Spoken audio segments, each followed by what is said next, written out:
자, 그 다음에 이제 10절. 자, 10절은 이제 이론형 문제가 출제가 되는 파트라고 보시면 돼요.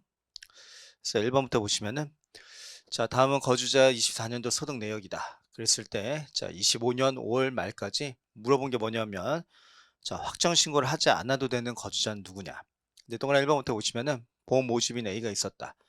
근데 보험회사로부터 받은 모집 수당이라고 하는 것은, 이게 이제 간편장부 대상자에 해당하는 보험 모집인이 되기 때문에, 연말정산 4호 소득이 들어가게 돼요.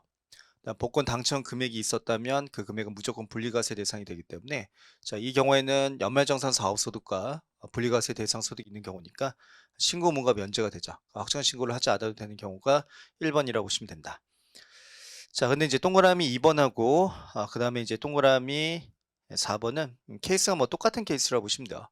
그래서 대학 교수 B 보니까 대학으로서 받아온 총급여, 자, 근로소득이 있었고, 상표권 양도소득 보시면은 저가 이제 기타 소득에 포함되는 금액이 될 텐데, 최소한 60%의 필요경비가 인정이 돼요. 그래서 기타 소득 금액이 얼마가 되냐면 800. 자, 그럼 800이면 300만 원 이하가 아니기 때문에 이게 종합과세 대상이 되는 기타 소득이 되는 거야. 그러니까 서로 다른 종합소득 금액이 있기 때문에 그럼 반드시 확정 신고를 해야 되는 경우가 된다. D도 마찬가지죠. 근로소득하고, 자, 원고료 보면 아무 표현이 없으니까 기타 소득으로 보시면 되는데 60%의 최소한 필요경비가 인정이 되기 때문에 기타 소득 금액은 얼마가 되냐면 800이 되는 거고요. 자, 그렇기 때문에 이 경우에도 근로소득과 종합과세 되는 기타 소득이 있으니까 반드시 확정 신고를 해야 되는 경우가 된다. 자, 동아리 3번 연예인 C는 지금 보시면 사업소득이 존재해요. 그 사업소득은 무조건 종합과세 대상이 되기 때문에 반드시 확정 신고를 해야 된다. 자, 동그라미 5번을 보시면 국민연금 수령액과 그다음 국에서 지급받은 배당소득, 그러니까 금융소득하고 그다음 국민연금 서로 다른 종합소득 금액이 둘 이상이 존재하게 되기 때문에 반드시 확정 신고를 해야 되는 경우가 된다고 보시면 된다. 자, 그 다음에 2번으로 갈게요. 역시 비슷한 패턴인데 확정 신고를 이번에 이제 해야 되는 경우가 언제냐. 근데 이제 서로 다른 종합소득 금액이 둘 이상 존재한다면 확정 신고는 반드시 해야 된다. 그 개념을 잘 이해하시면 되는데, 가보시면은 이제 근로소득하고 그 다음에 내고법부터 받아온 현금 배당 1,500이 있었다면 얘는 분리과세가 되는 거고, 그 다음에 연말정산 대상 근로소득만 있기 때문에 신고 의무가 면제가 돼요. 자, 나보시면은 이제 퇴직급여, 퇴직소득하고 그다음에 연말정산이 이루어지는 공적연금소득만 있었기 때문에 역시 신고 의무는 면제가 된다. 근데 다 보시면, 자, 근로소득하고 공적연금소득이 있었기 때문에 서로 다른 종합소득 금액이 둘 이상이 존재하죠. 반드시 확정 신고를 해야 되고, 자, 라 보시면 공적연금소득과, 자, 외국법인으로부터 받아온 현금 배당으로서 원천 징수되지 않는 금액 1,000만 원 있다면 이건 무조건 종합과세 대상이요. 그래서 역시 서로 다른 종합소득 금액이 둘 이상 있으니까 확정 신고를 반드시 해야 된다. 자, 마 보시면 공적연금소득, 그다음에 이제 상가임대료, 사업소득이 있었기 때문에 반드시 확정 신고를 해야 되는 경우. 근데 봐 보시면은 정기예금 이자 1,500만 원. 자, 금융소득 이거밖에 없었죠. 국내 은행이자. 그럼 분리과세가 되는 거고, 고용관계 없이 다스에게 강연을 받은 강연료가 500이 있었을 때 최소한 60% 필요경비가 인정이 되니까 기타 소득이 200, 300만 원 이하가 되기 때문에 분리과세를 선택했다면 확정 신고를 반드시 해야 되는 경우는 아니다. 그렇기 때문에 확정 신고를 반드시 해야 되는 경우는 다, 라, 마. 어쨌든 제일 중요한 게 저희 기본 강의 때 들으셨지만 둘 이상의 서로 다른 종합소득 금액이 있었다면 그럼 반드시 확정 신고를 하게 돼 있다.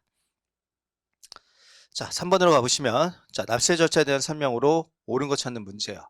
자, 동그라미 1번. 중간 예납 의무자는 중간 예납세액을 중간 예납 기간 종료일부터 2개월 이내 자진 납부해야 된다. 이 소득세는 저희 11월 30일까지 납부를 하면 되는 거야. 이렇게 종료일부터 2개월이라는 표현이 아니다. 자, 그다음 동그라미 2번. 자, 근로소득 및 공적연금소득만 있었다. 서로 다른 종합소득 금액이 둘 이상 있었다면 확정 신고는 반드시 해야 돼요. 네, 하지 않아도 된다고 나왔으니까 틀린 표현. 자, 부가세 면제되는 재화 용역을 공급하는 개인 사업자는 사업자 현황 신고를 해야 되죠. 근데 원칙적으로 하게 돼 있는데 면제가 된다고 나왔으니까 틀린 표현이 된다. 자, 동그라미 네 번째. 성실고 확인 대상 사업자는 성실고 확인서를 제출하는 경우에는 확정 신고는 한 달이 연장이 되기 때문에 5월 1일부터 6월 30일까지 하여야 한다. 옳은 표현. 자, 이자 소득은 원천징수액이 1,000원 미만이라고 할지라도 그래도 원천징수를 해야 되는 거야. 근데 징수하지 아니한다고 나왔으니까 틀린 표현이 된다. 자, 4번 보시면, 자, 옳지 않은 거 찾는 문제. 네, 동그라미 1번 보시면은, 자, 부가세법에 따라 적법하게 신고한 일반 과세자였다면 이 부가세법에 의해서 수익금액이 전부 다 신고가 된 거야. 따라서 수익금액을 포착할 목적으로 사업장 현황 신고를 할 필요는 없어요. 그래서 신고할 의무가 있다는 표현은 잘못된 표현. 신고를 하지 않을 수 있죠. 자, 그 다음에 5번으로 갈게요. 자, 옳은 거 찾는 문제. 자, 동그라미 1번 보시면 공적연금 소득만 있는 거주자였다면 연말정산을 통해서 추가로 납부할 세금이 생기지 않기 때문에 신고 의무가 면제가 돼요. 신고를 해야 한다고 나왔으니까 틀린 표현. 자, 동그라미 2번. 확정 신고를 해야 할 거주자가 출국하는 경우였다면 출국일 전날까지 신고하게 돼 있죠. 옳은 표현이 되고. 자, 동그라미 3번 보시면 정화서도 과세 표준이 없는 경우라고 할지라도 국가는 몰라요. 네가 과표가 있는지 없는지. 그러니까 신고 의무는 부여하게 돼 있는데 신고 의무가 없다고 나왔으니까 틀린 표현이 된다. 세무사가 성실 확인 대상 사업자에 해당하는 경우에도 자신의 사업소득 금액의 적정성에 대하여 해당 세무사가 선시고 확인서를 작성 제출할 수 있다. 자기가 자기 자신에 대한 선시고 확인서를 제출할 수는 없는 거야. 작성할 수는 없기 때문에 틀린 편. 자, 동그라미 5번. 거주자로서 과세표준 확정 신고에 따라 납부할세액이 1,800만 원 인차는 제가 이제 1,000만 원을 초과하는 800만 원에 대해서 분할 납부를 하면 되겠죠. 그래서 900만 원이라는 표현이 틀린 표현이고 또 2개월 이내 분납을 할 수 있는데 90이라고 나왔으니까 이 두 군데 표현이 다 틀린 표현이 된다. 자, 6번 보시면 자, 옳지 않은 거 찾는 문제. 자, 동그라미 4번 보시면 해당 과세나 상시 고용 인원이 20명 이하의 원천징수 의무자, 이제 금융기관은 제외가 된다고 배우셨어요. 원천징수 관할 세무상의 승인을 받거나 지정을 받은 자는 자, 반기별 납부가 허용이 되는 거야. 그래서 반기별 납부가 들어가야 되는데 분기별 납부를 할 수 있다고 나왔으니까 틀린 편. 분기가 아니라 반기가 들어가야 된다. 자, 그다음 7번 보시면 자, 소득세법상 거주자의 종합소득, 퇴직소득에 대한 신고 납부 징수에 대한 설명으로 옳지 않은 거 찾는 문제. 자, 동그라미 3번. 원천징수 대상 소득으로서 발생 후 지급되지 아니함으로써 원천징수되지 아니한 소득이 종합소득에 합산되어서 종합소득에 대한 소득세가 이걸 이미 과세된 경우로 보십니다. 이미 과세가 되었다면 또 원천징수를 하면 안 되겠죠. 그래서 원천징수를 하고 이미 과세된 금액을 돌려줘야 된다. 틀린 표현이 된다. 그래서 이미 과세가 되었다면 원천징수 자체를 하지 않게 돼 있다. 자, 8번 옳지 않은 거 찾는 문제 답만 좀 볼게요. 자, 동그라미 5번 보시면은 자, 부동산 매매업자는 토지 매매 차익과 그 세액을 매매일 속한 달에 말일부터 2개월이 된 날까지 신고해야 한다. 이것이 맞는 표현이죠. 나 매매 차익이 없거나 매매 차손이 발생했다고 할지라도 국가는 몰라요. 네가 매매 차손이 발생했는지 아니면 매매 차익이 없는지 모르기 때문에 신고는 해야 되는 거야. 이제 신고할 필요가 없다고 나온 개념이니까 역시 틀린 표현으로 잡아내시면 된다.